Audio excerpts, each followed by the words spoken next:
Hello అండి, welcome back to our channel. ఈరోజు recipe paneer butter masala. చాలా టేస్టీగా ఉంటుంది. రైస్లోకైనా, బిర్యానీలోకైనా, చపాతీలోకైనా, రోటీకైనా చాలా బాగుంటుంది. డెఫినెట్గా ఇలా ట్రై చేసి చూడండి, మీకు కూడా నచ్చుతుంది. మంచి గ్రేవీతో చాలా సాఫ్ట్గా, జ్యూసీగా చాలా బాగుంటుంది. ఫస్ట్ జీడిపప్పుల్ని నానబెట్టుకోవాలి. 15 నుండి ఒక 20 జీడిపప్పుల వరకు నానబెట్టుకోవాలి. ప్యాన్లో 2 టేబుల్ స్పూన్స్ వరకు ఆయిల్ వేసుకొని చిన్న చెక్క, అలాగే 2-3 లవంగాలు, 2-3 ఇలాచీ కూడా వేసుకోవాలి. మంచి ఫ్లేవర్ ఉంటుంది. వీటిని బాగా కలుపుకోవాలి. 1 నిమిషం ఫ్రై అయిన తర్వాత టమాటా ముక్కలు వేసుకోవాలి. పొడుగ్గా కట్ చేసుకున్న టమాటా ముక్కలు, అలాగే పొడుగ్గా కట్ చేసుకున్న ఉల్లిపాయ ముక్కలు కూడా వేసుకోవాలి. మీ గ్రేవీకి తగ్గట్టు మసాలాని ప్రిపేర్ చేసేసుకోవాలి. బాగా మిక్స్ చేసుకోవాలి.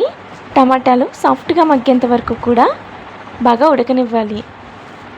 ఇప్పుడే మీ టేస్ట్కి తగ్గట్టు సాల్ట్ కూడా కొద్దిగా వేసుకోవాలి. మీడియం ఫ్లేమ్లోనే ఉడకనివ్వాలి. మూత పెట్టేసి అడుగంటకుండా 2-3 నిమిషాలకి ఒకసారి కలుపుకుంటూ ఉండాలి. టమాటా ముక్కలు సాఫ్ట్గా మగ్గిపోయిన తర్వాత వేరే ప్లేట్లోకి ట్రాన్స్ఫర్ చేసేసుకొని బాగా చల్లారిన తర్వాత మిక్సీ జార్లో వేసుకోవాలి. వాటితో పాటు నానబెట్టుకున్న జీడిపప్పులు కూడా వేసుకొని మెత్తగా గ్రైండ్ చేసేసుకోవాలి. మసాలా అయితే ప్రిపేర్ అయిపోయింది కదా. కట్ చేసుకున్న పన్నీర్ని ఆయిల్లో ఫ్రై చేసుకోవాలి. అదే ప్యాన్లో పన్నీర్ ముక్కలు వేసేసుకొని లైట్గా ఫ్రై చేసుకోవాలి. డీప్ ఫ్రై చేయకూడదు. ఆయిల్ హీట్ అయిన తర్వాతే పన్నీర్ ముక్కలు వేసుకోవాలి. అప్పుడే ముక్కలు అడుక్కి అంటుకోకుండా కూడా చక్కగా ఫ్రై అవుతాయి. బ్యాచెస్ వైస్గా వేసుకోవాలి, అన్నీ ఒకేసారి కాకుండా. బాగా చిన్నగా కాకుండా మీడియం సైజ్గా పన్నీర్ ముక్కలు ఉంటే చాలా బాగుంటుంది. ఫ్రై చేసుకున్న పన్నీర్ ముక్కల్ని కూడా వేరే ప్లేట్లోకి తీసేసుకొని అదే ప్యాన్లో, అదే ఆయిల్లో చిన్నగా కట్ చేసుకున్న ఉల్లిపాయ ముక్కలు, అలాగే పచ్చిమిర్చిని వేసుకోవాలి. ఇలా అయితే గ్రేవీ బాగా ఉంటుంది. కొద్దిగా కరివేపాకు కూడా వేసేసుకొని ఉల్లిపాయలు కాస్త గోల్డెన్ కలర్ వచ్చేంత వరకు వేయించుకోవాలి. ఇవి కాస్త వేగిన తర్వాత 1/2 టేబుల్ స్పూన్ పసుపు కూడా వేసేసుకొని అంతా కూడా బాగా కలిసేంత వరకు మిక్స్ చేసుకోవాలి. 1 నిమిషం పాటు ఫ్రై అయిన తర్వాత గ్రైండ్ చేసుకున్న పేస్ట్ కూడా వేసేసుకోవాలి. ఉల్లిపాయ టమాటా పేస్ట్ వల్లే మంచి గ్రేవీ యాడ్ అవుతుంది. అలాగే 1 టేబుల్ స్పూన్ అల్లం వెల్లుల్లి పేస్ట్ కూడా ఈ టైంలోనే వేసుకోండి, స్కిప్ చేయకుండా. మూత పెట్టేసుకొని 2 నిమిషాలకు ఒకసారి కలుపుకుంటూ ఉండాలి. అసలు అడుగు మాత్రం అంటకూడదు. ఆయిల్ పైకి తేలేంత వరకు ఫ్రై చేసుకున్న తర్వాత మీ కారానికి తగ్గట్టు కారం, అలాగే సాల్ట్ కూడా వేసుకోవాలి.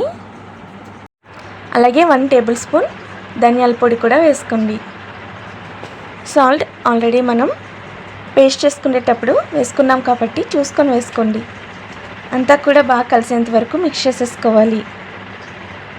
తర్వాత మీ గ్రేవీకి తగ్గట్టు వాటర్ వేసేసుకోండి. నెక్స్ట్ మీకు ఇష్టం ఉంటే 1 టేబుల్ స్పూన్ వరకు గరం మసాలా వేసుకోవచ్చు. చాలా బాగుంటుంది. బాగా మరిగిన తర్వాత మనం ఫ్రై చేసుకొని పక్కన పెట్టుకున్న పన్నీర్ ముక్కల్ని కూడా వేసేసుకోవాలి. ఈ గ్రేవీలోనే పన్నీర్ ముక్కలు కూడా బాగా ఉడకాలి. నెక్స్ట్ బటర్ కూడా వేసేసుకోవాలి. ఇది హోమ్ మేడ్ బటర్ అండి, ఇంట్లోనే తయారు చేసుకుంటే బటర్ కాబట్టి ఇంకా చాలా టేస్టీగా ఉంటుంది. మీరు సూపర్ మార్కెట్స్లో అవైలబుల్లో ఉండే బటర్నైనా యూజ్ చేయొచ్చు. ఫైనల్గా కొత్తిమీరతో పాటు క్రష్ చేసుకున్న కసూరి మేతి కూడా కంపల్సరీ స్కిప్ చేయకుండా వేసుకోండి. అలాగే నానబెట్టుకున్న జీడిపప్పు పలుకులు కూడా ఇష్టం ఉంటే వేసుకోవచ్చు. ఒక 2-3 నిమిషాల పాటు కలిపితే సరిపోతుంది. గ్రేవీ కూడా థిక్గా అవుతుంది. చాలా బాగుంటుంది. డెఫినెట్గా ట్రై చేయాల్సిన రెసిపీ. మీకు నచ్చితే ట్రై చేసి మీకు ఎలా కుదిరిందో కామెంట్ చేయడం మర్చిపోవద్దు. Thank you for watching. Subscribe for more videos. Bye guys.